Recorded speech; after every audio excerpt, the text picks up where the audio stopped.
Assalamualaikum warahmatullahi wabarakatuh. Alhamdulillahi rabbil alamin.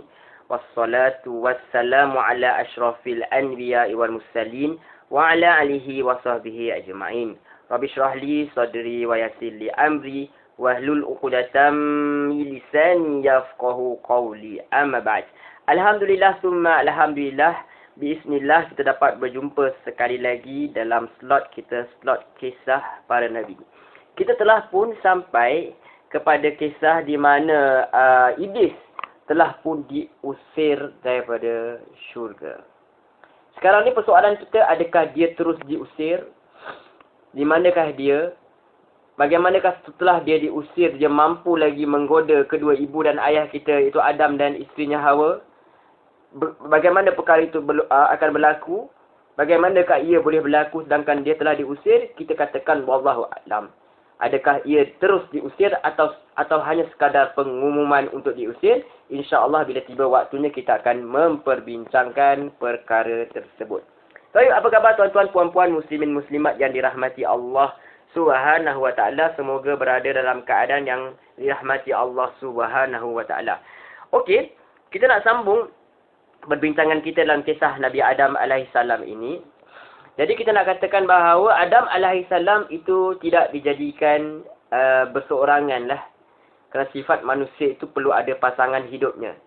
Sebagai apa? Untuk ketenangan lah. Supaya ada sakinah, ada ketenangan, mawadah, ada rahmah. Itu tujuan dia dijadikan adanya berpasangan itu. Supaya tidak hidup seorang dan tentu saja untuk mendapat zuriat lah. Supaya ada yang untuk merealisasikan title khalifah itu. Okey, baik. Jadi sering kita dengar bahawa Hawa inilah nanti adalah penyebab utama terkeluarnya Adam alaihissalam itu daripada syurga. Persoalannya, adakah benar begitu? Sedangkan nanti dalam Al-Quran Allah kata fa'azallahu masyaitanu anha. Maka iblis, syaitan telah menggelincirkan kedua-duanya. Di mana kilahuma, kedua-duanya. Bukan seorang menghasut yang lain. Tetapi ada hadis orang-orang seolah-olah menunjukkan perkara tersebut, maka kita akan lihat apakah pandangan Dr. Salah Abdul Fattah Al-Khalidi berkenaan perkara tersebut. Baik. Jadi kita bermula dengan kisah di mana syaitan itu, iblis itu telah pun diusir. Maka apabila dia telah diusir, dia telah berjanji kepada Allah Subhanahu wa ta'ala untuk menyesatkan Adam dan kesemuanya, anak cucu cicitnya hinggalah hari kiamat. Betapa iblis telah memandang Adam itu dengan pandangan yang penuh dengan kebencian. Kerana apa? Kerana hasad dengki. Hasad dengki ini kena bezakan dengan cemburu yang nak ikut sama. Macam ada orang cemburu. Lihat kecerdikan dia nak jadi cerdik macam tu. Itu tak kira. Itu okey. Boleh. Dalam hadis ada dijelaskan perkara tersebut. Lihat orang buat benda baik, kita pun teringin nak buat benda baik. Itu tak ada masalah. Hasad dengki ialah kita tak suka apabila melihat ada seseorang itu, satu-satu individu itu ada kelebihan, kita nak kalau boleh biar hilang kelebihan tu. Kalau dia cerdik, kita harap dia jadi kena langgar accident ke otak tak boleh pakai. So aku seorang je cerdik. Itu hasad dengki. Kita lihat orang ramai followers, kita kata ini semua tak ikhlas. Kita kata macam tu, riak.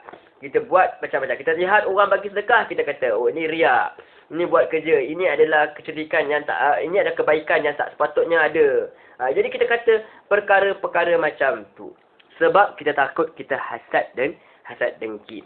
Jadi dikatakan Hawa ini adalah nanti penyebabnya terkeluarnya Adam alaihissalam daripada syurga. Bahkan ada hadis daripada Rasulullah SAW, riwayat Imam Bukhari. Nanti kita kena tanya status ni kepada asatizah yang belajar hadis lah. Saya cuma membacakan sahaja pandangan hadis ni yang dinakalkan dalam buku Dr. Salah ni. Jadi daripada Abu Hurairah riwayat Bukhari daripada Rasulullah SAW baginda bersabda, laula banu Israila lam yakhnur al-lahma walau la Hawwa lam takhun an unsa zawjaha. Seandainya bukan kerana perbuatan Bani Israel, maka daging tidak akan busuk. Dan seandainya bukan kerana Hawa, tentu wanita tidak akan mengkhianati suaminya. Ini ada kekeliruan di sini. Seolah-olah Hawa lah nanti akan menyebabkan terkeluarnya Adam itu daripada syurga. Dan nama ibu kita ialah Hawa. Pendapat yang paling tepat menurut Dr. Solah ialah dia adalah nama bukan orang Arab lah. Selain itu dia juga berasal dari perkataan Al-Hayyah sebagaimana yang dianggap oleh sebagian ahli tafsir. Ini kerana Hawa hidup dan mati sebelum sempat orang pertama berbangsa Arab bertutur dalam bahasa Arab. Wallahu alam, itu satu pandangan. Tapi pendapat yang rajih ialah dia bukan daripada bahasa Arab. Okey? Tayyib.